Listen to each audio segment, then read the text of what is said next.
Sa nagapangunang balita, 28 ka kaso sa allergic reaction matapos nagkaon sang isda nga aloy na record man sa Western Visayas. Allergic reaction tugas ang scombroid poisoning suno sa health experts. Si John Sala nakatutok.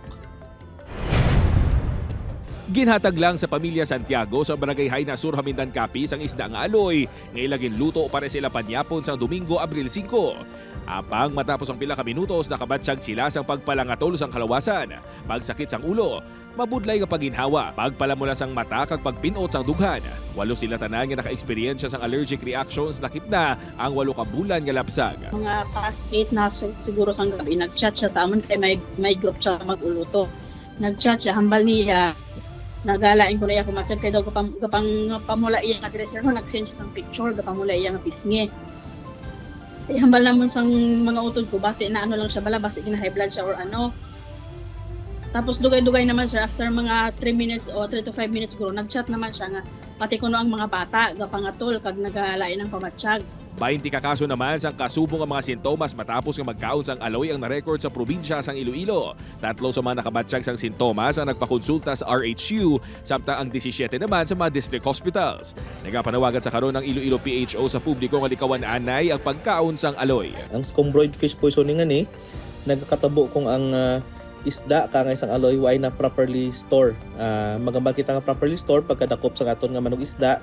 Kag kung hindi pa makonsumo, dapat ibutang ini sa storage box nga bastante sang ice kag ang temperature dapat below 4 degrees Celsius. Sa datos ng Negros Occidental PHO, 73 na kakaso sang allergic reaction sa pagkaon sang aloy ang na-record sa probinsya. 70 kakaso ang na-record sa Cadiz City kag 3 naman sa Hinigaran. May 4 sa La Castillana nga wala pa madala sa record sang PHO. Suno sa Bureau of Fisheries and Aquatic Resources 6, safe ang pagkaon sang aloy basta siguraduhon lang nga preska kagin preparar sang maayo. Safe ang pagkaon sang aloy as long as it is fresh. Na-prepare siya kag na nga it's ready for consumption. Ang nagakatabo subong kay tungod sang init, there is an improper handling sang aloy. Sa piyak sini mabakal kuno sa gihapon ang aloy sa Iloilo Terminal Market. Sa amon di sir wala man sa wala man kami na piktuan. Pag ginatsik gid maayo. Delikado.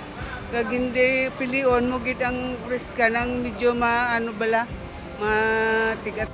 Apang sa Bacolod City, apektado na ang baklanay sang aloy sa pila ka mga merkado. Ang di naman bakal matanaw na lang. Wala man kami sining gabaligya lupok nga.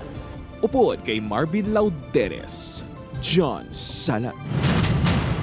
1 Western Visayas.